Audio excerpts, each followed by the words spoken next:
Hello, very good morning sir. Sir आवाज आ रही है?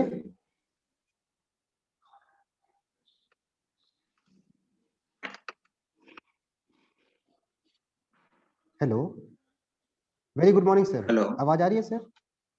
Good morning. जी जी, या मेरी वेरी गुड मेरी मॉर्निंग। आवाज आ रही है आपको?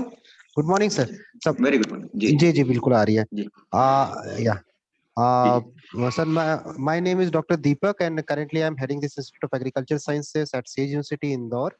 So on behalf of Sage University Indore, I would like to welcome you, sir, for this expert talk.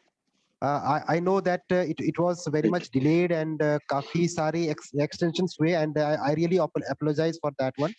क्योंकि बहुत बहुत सारी नो चीजों के नो कारण नो it प्रॉब्लम। was जी, actually delayed. But it is definitely a nice opportunity okay. for the students, and also I would like to also convey to you, sir, that we have some managed trainees. Manage के द्वारा एक AC ABC agri clinic agri business management का कुछ एक program चलाया जाता है Sage university में, and in that program the participants जी they often opt for dairy technology या डेयरी के ऊपर उनका अपना स्टार्टअप करने के लिए. So this will be a wonderful opportunity for them. So I hope some of them have joined sir. also. So we have circulated this बहुत short time में हम लोगों ने कोशिश की काफी सर्कुलेशन करने के लिए, तो most probably they will be joining also. And I welcome you all, welcome you sir for this आपने काफी टाइम दिया. Thankful to you and also thankful to our Tiwari sir, उन्होंने रेगुलर फॉलो अप लिया and he actually जी was behind के आपका एक talk होना चाहिए.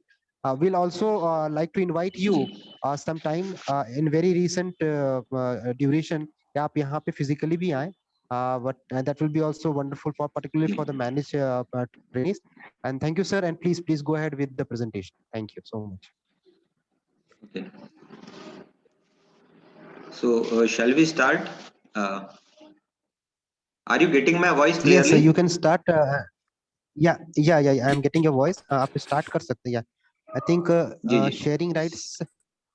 Uh, okay sir, please you give me some, I want to share my yeah, screen. yeah, Varsha madam please sharing rights दे दीजिएगा.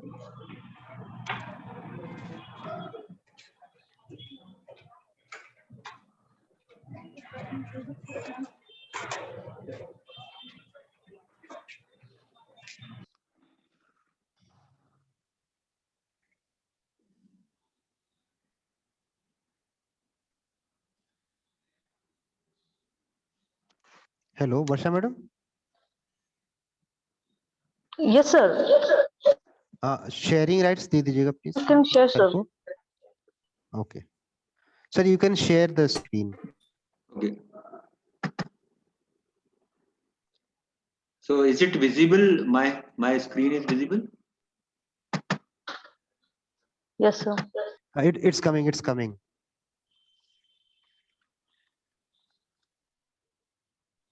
Yeah, it is visible now. Okay, so what Mr. Tiwari told me that the expression, it should be in Hindi or English. So what should be the exact way? It should be in English or it should be in Hindi or mixed?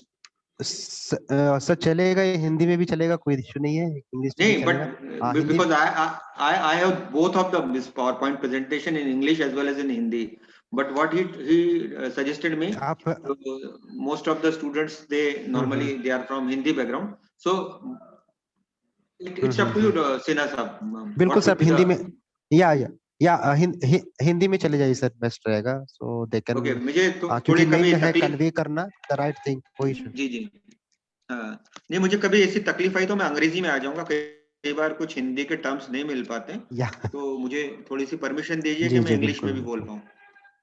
जी जी। Yeah sir, sure sir, no issue no Okay, issue. Yeah thank so you thank I thank you very much for giving me this opportunity to express my thoughts on dairy farming. Thank you, Dr. Deepak sir, Dr. Tiwari sir, and all the faculties who are present over here for listening me, and all the students, dear students. You, as Dr. Deepak told me that you are from the agriculture subject, and some of the participants, they are from manage. So I welcome you all, and let us start our talk. What should be the duration of this talk? Can you specify, Dr. Deepak? Sir या maximum जो zoom का हम लोग के पास सही है 40 minutes का time है, तो 30 minutes 35 minutes 30 minutes Okay. Can be fine, so that थोड़ा क्वेश्चन हो जाए Okay, और ठीक है। Then we can. राइट। चलिए हम शुरुआत करते हैं। डेयरी पालन जैसा मुझे सब्जेक्ट दिया गया था, अभी फ्लायर मैंने कुछ 5 मिनट पहले देखा, तो उसमें था कि डेयरी फार्मिंग बिजनेस के रूप में हम कैसे इसको कर सकते हैं।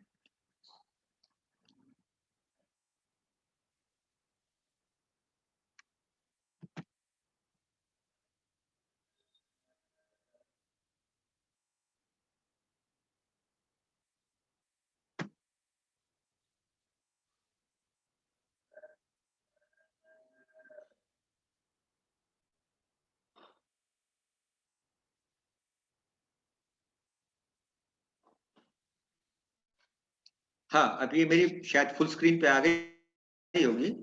तो हम लोग स्टार्ट करते हैं कि डेयरी पालन एक लाभदायक व्यवसाय। मेरा नाम संदीप नानावटी है।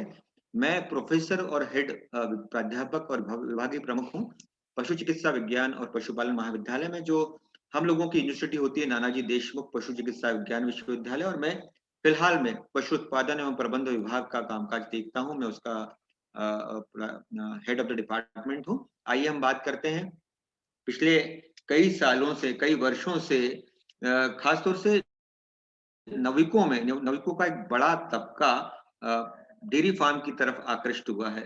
दूध उत्पादन का जो पेशा है, पिछले कोरोना काल में खासतौर से 2-2.5 सालों में ये व्यवसाय बहुत उभर के आया। जैसा कि आप जानते हैं कि तमाम व्यवसाय इस कोरोना के समय में बहुत तकलीफ में रहे, लेकिन सिर्फ खेती और पशुपालन का धंधा ऐसा रहा जिसने अपनी प्रगति की दर नहीं खोई। मात्र केवल एक ऐसा धंधा रहा जिसमें कोई बहुत ज्यादा नुकसान देखने में आया, कोई जोखिम देखने में नहीं आई। तो दुग्ध उत्पादन का में ये अब चौपालों को और गांवों को छोड़कर शहर की दहलीज तक आ चुका है। इसने अपने पैर जमा लिए हैं और मुनाफे की वृहद सीमा, वर्ष भर एक जैसी आय, जैसा कि खेती में होता है कि खेती अब माना जाने लगा है एक जुआ है, गैम्बलिंग है, क्योंकि कभी बारिश हुई, कभी नहीं हुई, कभी खेती में कोई बीमारी हो गई। लेकिन पशुपालन में आपने देखा होगा दोस्तों कि आपने कभी नहीं सुना होगा, आपने अक्सर सुना होगा कि किसान लोग आत्महत्या कर लेते हैं। विदर्भ और कर्नाटका की बहुत खबरें आती हैं कि किसानों ने, इतने लोगों ने आत्महत्या की, लेकिन आपने कभी ये नहीं सुना होगा कि किसी पशुपालक या डेयरी पालक ने आत्महत्या की। सीधी सीधी बात ये है कि इसमें जो आय होती है वर्ष भर एक जैसी आय होती है। बहुत ज्यादा जोखिम नहीं है कि एक साथ आपका बिजनेस ही खराब हो जाए, पूरी फसल ही तबाह हो जाए या पूरा एनिमल्स ही की डेथ हो जाए, ऐसा नहीं होता है। और लगातार दूध मिलता रहता है, तो समयबद्ध जो कमाई होती है, ये इसका सबसे बड़ा आकर्षण है। रोज खिलाओ, रोज पैसा कमाओ। ये dairy farm, poultry farm, piggery farm, जिस भी फार्मिंग की बात करते हैं, इसकी खासियत ये है। दूसरी बात ये है कि इसमें बैंक की आजकल जो तरीका है, योजनाएं हैं, वो इतनी आकर्षक हो गई है कि कोई भी किसान इसकी तरफ खिंचा हुआ चला आ रहा है। बहुत सुलभ नीति हो गई है। आप ही हाल ही में अभी 15 तारीख को लास्ट डेट थी, राष्ट्रीय लाइवस्टॉक मिशन ने एक लोन जारी किया था जिसमें पिगरी, पोल्ट्री और गोटरी के लिए, बकरी पालन, शुकर पालन और मुर्गी पालन के लिए इतनी आकर्षक योजना थी। आपको जानकर अचरज होगा कि कुल मिला के 85 लाख का जो प्रोजेक्ट था उसमें 50% अनुदान था। मतलब आपको 40 से 45 लाख रुपए अनुदान मिल रहा है और मात्र 30 से 35 लाख रुपए अपने जेब से डालना पड़ रहे हैं। और उसमें आपको 500 बकरे और 25 बकरियों का अनुदान आपको बहुत आसानी से उपलब्ध हो रहा है। और कई लोगों ने इसमें आवेदन किया जिनके पास जमीनें थी, पोल्ट्री फार्म में किया है, हरे चारे के साइलेज के लिए किया है, फॉडर ब्लॉक के लिए किया है और मुर्गी पालन के लिए किया है। हालांकि उसकी तारीख अभी भी 15 तारीख आखिरी थी, लेकिन अभी भी उसका जो हम लोग लिंक देख रहे हैं वो ओपन आ रहा है and you can apply right now also. The link is national livestock mission. If you type national livestock mission, you will definitely get the project proposal and you can apply within a day or two, because it is soon it should be soon closed. So if you are having some land, आप में से बहुत सारे ऐसे पशुपालक भाई होंगे या ऐसे छात्र होंगे जिनके घर पर खेती की जमीन है, तो अभी भी ये लिंक चालू है। और ये सेमिनार में मुख्य रूप से आपको बताने का उद्देश्य यही भी कि अभी भी आप 2-3 दिन में उनकी कुछ प्रायोरिटीज को पूरा करके, फॉर्मेलिटीज को पूरा करके इसका फायदा ले सकते हैं। हम बात कर रहे थे कि हम क्यों डेयरी फार्म का ही काम करें। डेयरी फार्म का काम इसलिए करें हम कि ये रोजगार का अनुपम साधन है। खेती के साथ इसका चोली दामन का साथ है। आजकल दूध के लिए नहीं बल्कि ऑर्गेनिक फार्मिंग के कारण भी लोग जानवरों को पाल रहे हैं, गायों को पाल रहे हैं, ताकि इनकी गोबर से बेहतरीन किस्म की जैविक खेती की जाए। और आप जानते हैं कि जैविक खेती का वर्तमान और भविष्य कितना आकर्षक है। इसमें एक जैसी साल भर तक आय होती है, इसलिए डेयरी पालन को लोग आजकल अपनाने लगे हैं। इसमें कोई खतरा, कोई जोखिम, कोई गैम्बलिंग, कोई जुआ नहीं होता। और एक बार आपने इस व्यवसाय को जमा लिया तो एक व्यवसाय स्थायी रूप से चल सकता है। आप तो कर पाएंगे, आपकी आने वाली नस्लें, आपकी आने वाली संतानें भी इस व्यवसाय को अपना सकती हैं, क्योंकि आजकल बहुत सारे ऐसे लोग हैं जो सॉफ्टवेयर इंजीनियर्स की नौकरी जो पुणे और बेंगलोर में है, वो छोड़ के अपनी जड़ों की तरफ लौट रहे हैं इस व्यवसाय को चालू करने के लिए, क्योंकि उनको मालूम है कि ये व्यवसाय उन्हें घर पर भी माता पिता के साथ, परिवार के साथ रखेगा, साथ ही किसी की जी हुजूरी नहीं करना पड़ेगी। आप जो भी करेंगे वो अपने लिए करेंगे। तो हम कहते हैं कि निकृष्ट नौकरी, मध्यम व्यवसाय व्यवसाय और उत्तम खेती। तो उत्तम खेती वाला मामला अब सच होता नजर आ रहा है इस कोरोना काल के 2 सालों के संक्रमण के बाद। परिवार के पोषण हेतु, न्यूट्रिशन के लिए मिल्क एक बेहतरीन जरिया है। हमारी सुबह होती है और एक चाय के प्याले के साथ जिसमें दूध डलता है, और जब रात होते होते ऐसे 3-4 बार ऐसे अवसर आते हैं जब हमको एनिमल प्रोडक्ट को कंज्यूम करना पड़ता है, तो ये हमारे लिए पोषण का एक बेहतरीन जरिया है, प्रोटीन का एक बेहतरीन माध्यम है। खास तौर से इनसे, गोबर से और मूत्र से, गौमूत्र से भूमि की उर्वरा शक्ति को, इनका जो कैपेसिटी है इसको बढ़ाने का बेहतरीन जरिया है। और हम जानते हैं कि ट्रांसपोर्टेशन और खेती में बिना बैलों के खेती करना असंभव है। हालांकि मैकेनाइजेशन ने बहुत काम आसान कर दिया है, लेकिन अभी भी कई ऐसे क्षेत्र हैं, कई ऐसी जगह है, जैसे निमाड़ की बात करें तो पहाड़ों पर खेती जो होती है, जहां पे ट्रैक्टर नहीं चल सकता, या छत्तीसगढ़ के इलाकों में जहाँ पे बहुत ज्यादा पानी इकट्ठा होता है, धान की खेती है, तो वहां पे आज भी बैलों की दरकार बहुत ज्यादा इंपॉर्टेंट है। बिना बैलों के खेती करना संभव नहीं है। तो ये बहुत सारे इसके फायदे हुए। बात करते हैं, यदि आपको डेयरी फार्म खोलना है, समझ लीजिए आप में से कई लोग ऐसे होंगे जो चाहते होंगे कि हम डेयरी फार्म को स्टार्ट करें। तो सबसे इंपॉर्टेंट बात यह है कि आप पहले तय करें कि आप खुद की पूंजी से करना चाहते हैं या बैंक लोन से करना चाहते हैं। अगर बैंक लोन से करना चाहते हैं तो 11 से 12% का बैंक लोन है। इस बैंक लोन को लेने के लिए आपको अपनी जमीन को, आपके पास जमीन होना बहुत जरूरी है। उस जमीन को आपको मॉर्गेज रखना पड़ता है, रेन रखना पड़ता है बैंक के पास, और बैंक नाबार्ड के जरिए आपको लोन देती है। लोन के लिए आपको स्वयं की जमीन हो, अगर आप चाहते हैं, आपके पास जमीन नहीं है, तो आप लीज पे या किराए पे भी जमीन ले सकते हैं। उसके कागजात बनते हैं, उस कागजात को, उस जमीन के कागज को आपको बैंक में डिपॉजिट करना पड़ता है, और साथ में आपको देना पड़ती है एक प्रोजेक्ट रिपोर्ट। जो भी आप काम कर रहे हैं उसकी एक परियोजना की आप 5 साल तक क्या काम करेंगे, वो किसी भी वेटरनरी डॉक्टर से या चार्टर्ड अकाउंटेंट से उस रिपोर्ट को बनाया जा सकता है। आप 20 जानवरों का चालू करना चाहते हैं या 40 गायों का चालू करना चाहते हैं, वो आपके ऊपर डिपेंड है। तो ये मैंने छोटी सी एक तरीका बताया है कि किस तरह से बैंक से हम लोन हासिल कर सकते हैं। समय समय पर मध्य प्रदेश शासन की बहुत सारी ऐसी योजनाएं होती हैं जिसका फायदा हमारे पशुपालक भाई अपनी जाति और अपने आय वर्ग के हिसाब से उसको ले सकते हैं। इसकी जानकारी आपको विकास खंड से या स्थानीय पशु चिकित्सालय से मिल सकती है कि अभी वर्तमान दौर में ऐसी कौन सी शासकीय योजना है जिसमें हम जाति के आधार पर या अपनी कमाई के, अपने इनकम के आधार पर उसमें फिट हो सकते हैं। तो जैसे मैंने बताया, आपको प्रोजेक्ट रिपोर्ट भी हमको बनाना पड़ेगी। अनुदान की जानकारी हमको, विस्तृत जानकारी विकास खंड से मिल सकती है। तो ये बात रही वित्तीय प्रबंधन की। मैं आपको ये बता दूं कि अभी सरकारी योजनाएं बहुत सारी चल रही हैं, मध्य प्रदेश राज्य शासन की योजनाएं, जिसमें आपको अच्छे किस्म का अनुदान, और यदि आप शेड्यूल कास्ट या शेड्यूल ट्राइब वर्ग से आते हैं तो आपको बेहतर अनुदान राज्य शासन से हासिल हो रहा है। बस सवाल इस बात का है कि हमको कुएं के पास जाना पड़ेगा, कुआं चल के हमारे पास नहीं आएगा, प्यासे हम लोग अप्रोच नहीं करते। अगर हम अप्रोच करेंगे, इंक्वायरी करेंगे, and being educated wing, educated class, you always you can approach to the right way, and you can have you can fetch a good loan from the state government. You can be benefited from the state government policies, right? So next हम लोग ये चाहते हैं कि किस तरह से हम डेयरी फार्म खोलें।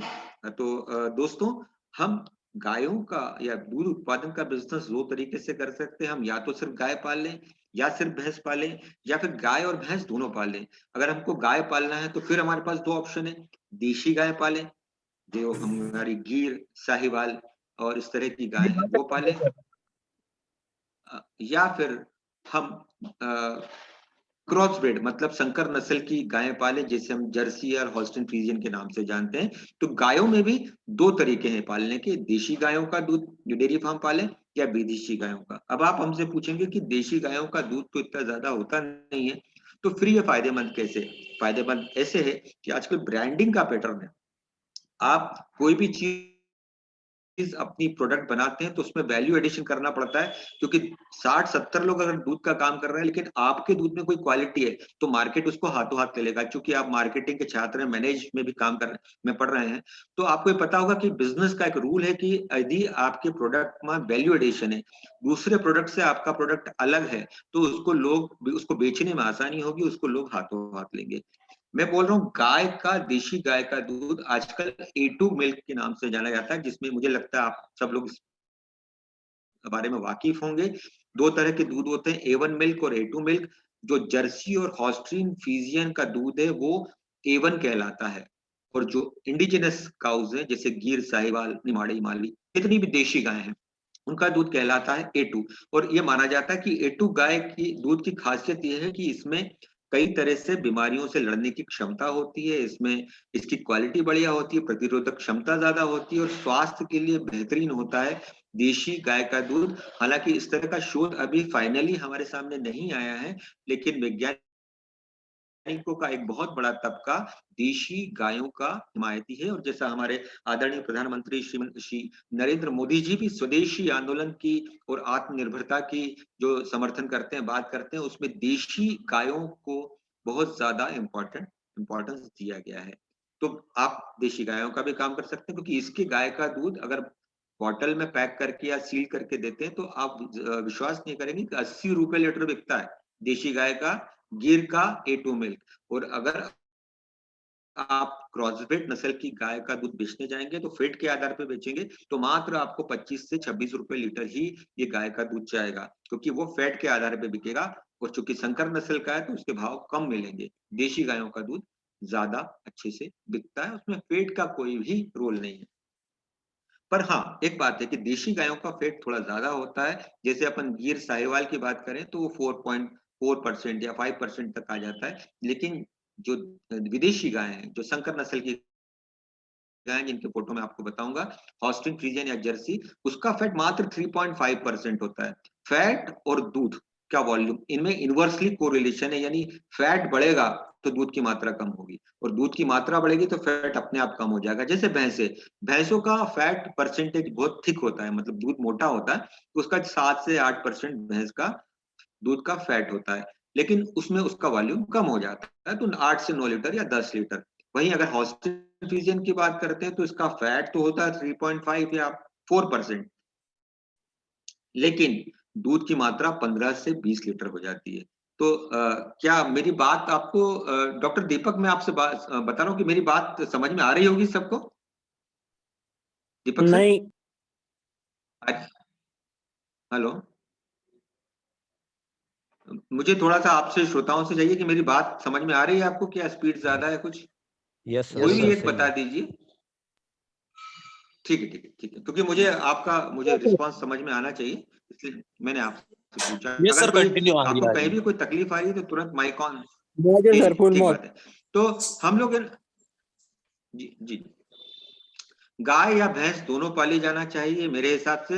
यदि आप काउस और बफेलोस दोनों का मिक्स फार्मिंग करेंगे तो भैंसें हमारे पास होती है तकरीबन, अगर आप रेशो माने तो आप कितनी करेंगे, अनुपात संख्या हमको 6 से 4 की, जैसे 10 जानवरों का आपको गाय भैंसों का डेयरी फार्म खोलना है तो आप करेंगे 6 गाय और 4 भैंसे, यानी 60% काउस एंड 40% बफेलो। इसका कारण यह है कि 60% जो काउस है उनके दूध का वॉल्यूम ज्यादा होगा और 40% जो भैंसे हैं वो दूध तो कम देंगी लेकिन उनका फैट ज्यादा होगा, तो दोनों का मिला के बेचेंगे तो ये दूध हाथों हाथ बिक जाएगा। और हमारे यहाँ गृहिणियों को आदत है या हम लोगों को आदत है कि भैंस का दूध पीने की, हमारे जिह्वा पे भैंस के दूध का स्वाद इस कदर सवार है कि यदि गलती से भी हमारे दूधिये ने या दूध बेचने वाले ने हमारे घर पे जो आता है उसने तपेली में यदि गाय का दूध डाल दिया है तो हमारी गृहिणी आंखें तरेर कर पूछती है कि क्यों आज दूध में गाय का दूध मिला दिया है, उसको पीला रंग दिखता है, यानी गाय का दूध दूध नहीं हुआ, मिलावट हो गई। तो ये हमारी ऐसी आदत हो गई है कि भैंस का दूध इस तरह पसंद है हमको कि हम गाय का दूध हमको पसंद ही नहीं आता। इसलिए जब भी हम बंदी का दूध बांटेंगे तो उसमें 60-40 का रेशो होना चाहिए, 40 भैंस का दूध हो और 60 गाय का दूध हो। तो ये बात हुई हमें किस तरह का डेयरी फार्म हेलो सर। खोलना है। हाँ जी, हेलो। हाँ सर, हेलो। ये हाँ, भैंस से दूध से ज्यादा तो सर गाय का दूध अच्छा है ना सर, तो हम ये क्यों ज्यादा यूज करते हैं? स्वाद की बात है, हम लोग स्वास्थ्य से कम स्वाद स्वाद। स्वाद की बात करते हैं। स्वाद बहुत अच्छा होता है भैंस के दूध का। जिस दिन हमको पता लग जाएगा कि गाय का दूध हमारे स्वास्थ्य के लिए फायदेमंद है, उस दिन हम जाहिर है गाय के दूध पे हम बढ़ जाएंगे। डेयरी फार्म के लिए भूमि का अगर हम चयन करेंगे तो यह भी तय करना है कि भाई डेयरी फार्म खोलना है तो कहाँ खोला जाए। तो खोला इस जगह जाए कि वो बाजार से बहुत ज्यादा दूर ना हो। हमको रोज आना है, रोज जाना है, तो हमारे घर से भी बहुत ज्यादा दूर ना हो। 12, 15, 18, 20 किलोमीटर होगा तो चल जाएगा, इतना अप डाउन कर सकते हैं। यदि 40 किलोमीटर दूर हुआ तो हमको वहां जाके रहना पड़ेगा। तो दूरी बहुत इंपॉर्टेंट है, रोज आना जाना है। बाजार उसके नजदीक होना चाहिए, क्योंकि कोई चीज खरीद के लाना है, दूध बेचना है, तो मार्केट बहुत दूर नहीं होना चाहिए। बिना पानी और बिना बिजली के डेयरी फार्म की कल्पना व्यर्थ है, असंभव है, नहीं करिए। यदि आपके पास पानी नहीं है और बिजली नहीं है तो डेयरी फार्म की कल्पना, स्वप्न देखना भी बेकार है। हरा चारा बहुत जरूरी है। यदि डेयरी फार्म में हरा चारा है तो हरा चारा जो उपलब्ध हो जाता है तो ये हमारा जो दाना होता है इसकी मात्रा को कम कर देता है। जितना ज्यादा हरा चारा मिल पाएगा जानवरों को, पौष्टिक दाना जो बहुत महंगा मिलता है, उसकी मात्रा को हम कर सकते हैं, कम कर सकते हैं दूध में बिना कोई गड़बड़ी हुए।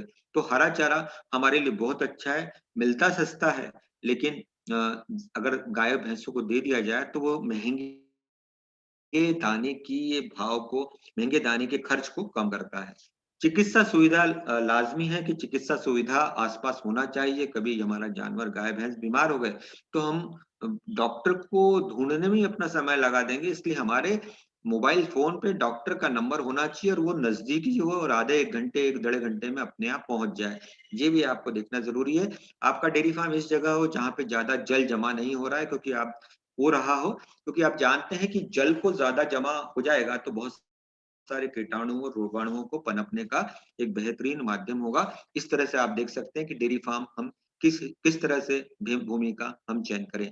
दूरी, बाजार, पानी, बिजली, हरे चारे की उपलब्धता, चिकित्सा की बेहतरीन सुविधा और ऐसी जगह जहाँ पे जल जमा नहीं हो, अप्रोच रोड हो।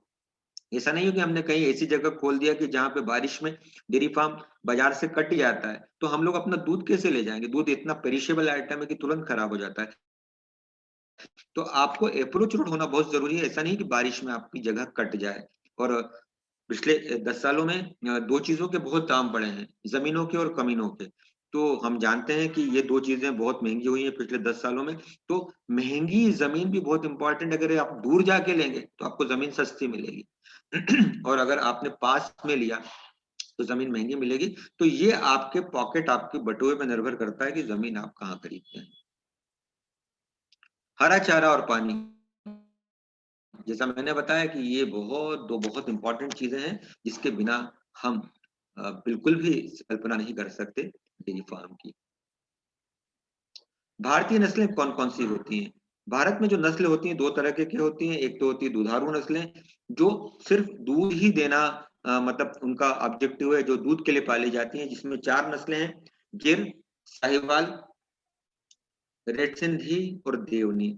हमारे इलाके में मध्य प्रदेश और आसपास के इलाकों में, या आपकी सेज यूनिवर्सिटी जहां से है और जहां से आप लोग आए हैं, यदि आप मध्य प्रदेश के निवासी हैं तो आपके लिए सबसे मुफीद नस्ल है गिर, जो गिर फॉरेस्ट ऑफ काठियावाड़ गुजरात की नस्ल है और हमारे से नजदीक है, तो यहाँ की आबो हवा उसको रास आ जाती है। दूसरी होती है द्विकाजी नस्लें, मतलब उनके मेल जो बेल होते हैं वो खेतों के लिए पाले जाते हैं, कृषि कार्य के लिए, और जिनकी जो गायें हैं वो दूध के लिए पाली जाती है, दोनों ऑब्जेक्टिव सॉल्व करते हैं। और तीसरी टाइप की नस्ल होती है जो खेती में कार्य करने के लिए, परिवहन करने के लिए पशु नस्लें होती हैं, जैसे हमारी मालवा की मालवी और हमारे खरगोन, खंडवा, बुरहानपुर की निमाड़ी। ये नस्लें मात्र आपको खेतों में काम करने के लिए प्रयुक्त होती है। इनकी गायों को निचोड़ भी लिया जाए तो 5-7 लीटर से ज्यादा दूध नहीं मिलता है। तो ये नस्लें खेतों में काम करने, इस तरह की 3 नस्लें होती हैं। अब हम फोटोग्राफ देख रहे हैं फटाफट। ये जो देख रहे हैं आप, गिर नस्ल की गाय आपको बताई जा रही है। इसका होम ट्रैक पे कहाँ मिलती है, आपको खरीदना होगी तो कहाँ से खरीदे जाएंगे, आप नाम चाहें तो लिख सकते हैं। यदि आपको डेयरी फार्म खोलने का मन है, मूड है, या किसी को आप कंसल्टेंसी देना चाहते हैं, तो आप उसको बताएं कि गिर मिलती है सौराष्ट्र में, या आपको जाना पड़ेगा जूनागढ़ में, या आपको जाना पड़ेगा एक बहुत अच्छी जगह है अमरेली। अमरेली में गिर के बहुत सारी गायें उपलब्ध हो जाती हैं। और उसके बाद ये आपको गिर की नस्ल जो गाय है, 60 से 70 हजार रुपए की एक गाय 8 से 10 लीटर दूध वाली मिल जाती है। ट्रांसपोर्टेशन कॉस्ट जूनागढ़ से सेज यूनिवर्सिटी तक, इंदौर तक तकरीबन 32 से 38 हजार या 40 हजार का एक ट्रक पड़ता है। एक ट्रक में 6 गायें या 7 गायें आराम से आ जाती हैं। इस तरह से हम एनिमल को ले के आ सकते हैं। सीधे सीधे जूनागढ़ से वो सस्ती पड़ेगी और प्योर मिलेंगी। यदि आपको लोकल मार्केट से लाना है तो लोकल मार्केट से धामनोद में सुंदरेल करके एक जगह है जहां पे मार्केट हर मंगलवार को भरता है। और यदि आप इंदौर से लाना चाहते हैं तो देपालपुर में एक मंडी है, वहां से भी आप जानवरों को खरीद सकते हैं। दूसरी एक नस्ल है साहिवाल। साहिवाल ये भी एक लाल रंग की गाय होती है और उसकी स्किन बहुत लूज होती है। इसका दूध बहुत अच्छा होता है। बेसिकली पाकिस्तान की नस्ल है, लेकिन अब इंडिया में इसके बहुत कम पशु बचे हैं। लेकिन यदि आपको साहिवाल का डेयरी फार्म खोलने का मूड है, या एग्रीकल्चर कॉलेज इंदौर में साहिवाल की नस्ल के कुछ जानवर हैं, जिसको हम लोग लाए थे गंगानगर से। तो श्री गंगानगर राजस्थान में किसी जगह है जहां से साहिवाल को खरीदा जा सकता है। 60 से 70 से 80 हजार रुपए की एक गाय मिलती है। वहां से भाड़ा महंगा पड़ता है क्योंकि यहाँ से बहुत दूर है। दूध इसका तकरीबन 10 से 15 लीटर, 10 से 12 लीटर रोज होता है। और दूध को ये 300 दिन तक एक गाय 300 दिनों तक दूध देती है। तो हम मानते हैं कि करीब 2700 से 3000 लीटर पर ब्यात का दूध हमको मिल सकता है। मतलब एवरेज पड़ता है 10 लीटर प्रति दिवस। निमाड़ी गाय, ये हमारी अपनी गाय, निमाड़ की गाय, खंडवा, बुरहानपुर, बढ़वा, ये ट्रैक्ट की गाय है। निमाड़ की गाय है, नर्मदा के किनारे मिलती है, इसलिए इसको निमाड़ी गाय कहा गया। लाल शरीर का रंग लाल, सफेद सफेद धब्बे, सींग बड़े, और इनके बैलों को खेतों का जीवित ट्रैक्टर कहा गया है। इतना अच्छा काम करते हैं ये खेतों के लिए पाली जाती है। थार पारकर ये भी एक ऐसी गाय है जो ड्यूअल पर्पस है। इसकी गायें दूध के लिए पाली जा सकती हैं और उसके बैलों को खेतों में काम कर सकते हैं। तो डबल पर्पस एनिमल है, गोबर तो काम आता ही है। हरियाणा ये भी ड्यूअल पर्पस एनिमल है। बेसिकली हरियाणा की ब्रीड है, सफेद रंग की है, और ये उससे बुलक भी स्ट्रांग होते हैं। गायों को भी कुछ हद तक दूध के लिए पाला जा सकता है। संकर या विदेशी नस्लों की बात करते हैं। जैसा कि मैंने आपको बताया कि आप डेयरी फार्म खोलना चाहें तो हॉल्स्टीन फ्रीजियन और बफेलो, इन दोनों का डेयरी फार्म बेस्ट होता है। एचएफ गाय कैसी होती है, ये तो आप जो देख रहे हैं वो गिर गाय है। ये लाल रंग की गाय है। ये जो है जर्सी गाय है, गिर नहीं, संकर नस्ल की जर्सी गाय है। चेहरे शरीर का रंग लाल होता है। बहुत बड़े उडोर जो अडर्स होते हैं बड़े होते हैं क्योंकि दूध ज्यादा देती है। इसको भी जर्सी क्रॉसेस को भी हम पाल सकते हैं इंदौर और इंदौर के आसपास के इलाकों में। उससे बेहतरीन गाय है हॉल्स्टीन फ्रीजियन, सफेद रंग पे काले काले धब्बे, खूबसूरत गाय। बेसिकली हॉलैंड की गाय है, स्विट्जरलैंड की गाय है, और इसका दूध अगर आप निकालना चाहें तो 20 से 25 लीटर दूध प्रतिदिन निकलता है। दूध को दिन में 3 बार निकाला जाता है, सुबह, दोपहर, शाम। हाथ से निकालना मुश्किल होता है, इसके लिए मिल्किंग मशीन का इस्तेमाल करना चाहिए। हाथ से भी निकाल सकते हैं, लेबर बहुत महंगा हो गया है, इसलिए कई बार आजकल मिल्किंग मशीन का प्रचलन है। हॉस्टिन फ्रीजियन, इस गायों की कीमत, जर्सी और एचएफ की गाय की कीमत अगर आप पंजाब से लाते हैं, मैं आपको मतलब ये भी बता दूं कि गाय कहाँ मिलेंगी। यदि आपको इसको बाजार से बाहर से खरीदना है, खुद जाके खरीदना है, क्योंकि खुद के मरे बिना स्वर्ग नहीं मिलता, तो बेहतर यही होगा कि खुद जाएं, खुद पसंद करें, खरीद के लाएं, उसका दूध निकाल के देखें। दूध निकालने का तरीका ये है कि सुबह का दूध निकालें, शाम का दूध निकालें, अगले दिन सुबह का फिर दूध निकालें, और तीनों दूध की क्वांटिटी का एवरेज जो होगा वो उससे आपको एक दिन का एवरेज मिल जाएगा। एवरेज निकालना है आपको, 3 टाइम का दूध निकाल के उसको 2 से गुणा करके 3 से भाग दे दीजिए। जो भी मात्रा आएगी वो दिन भर की मात्रा आएगी, वो एप्रोप्रिएट होगी, आपके साथ जालसाजी नहीं होगी। लेकिन क्योंकि जानवर की खरीद में बहुत बड़े फ्रॉड होते हैं, इन फ्रॉड से आपको बचना है। क्या चीज होती है और क्या बोल के आपको बेचा जाता है वो आप नहीं जानते, क्योंकि आप हो सकता है इस फील्ड में नए हो। इसलिए साथ में किसी प्रशिक्षित आदमी को आप रखेंगे, किसी डॉक्टर को, तो बेहतर होगा, आपके साथ बहुत बड़ी धोखाधड़ी नहीं होगी।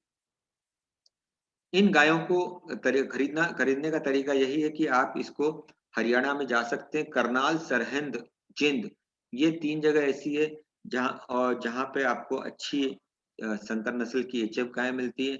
पंजाब में आप आगे बढ़ेंगे तो खन्ना, समराला, सरहिंद, लुधियाना, 4-5 जगह ऐसी है जहां पे आपको इन गायों के अ, अच्छे दाम पर अच्छी गाय मिल जाती है। भैंसे खरीदना है आपको तो फिर करनाल, जिंद, और उधर आप जाते हैं रोहतक, बहुत अच्छी जगह है, वहां से भी आप खरीद सकते हैं। यदि आपको राजस्थान का रुख करना है तो जयपुर एक अच्छी मंडी है जहाँ पे भैंसे और गायें अच्छी मिलती है। अगर आपको महाराष्ट्र का रुख करना है, महाराष्ट्र आपके नजदीक है,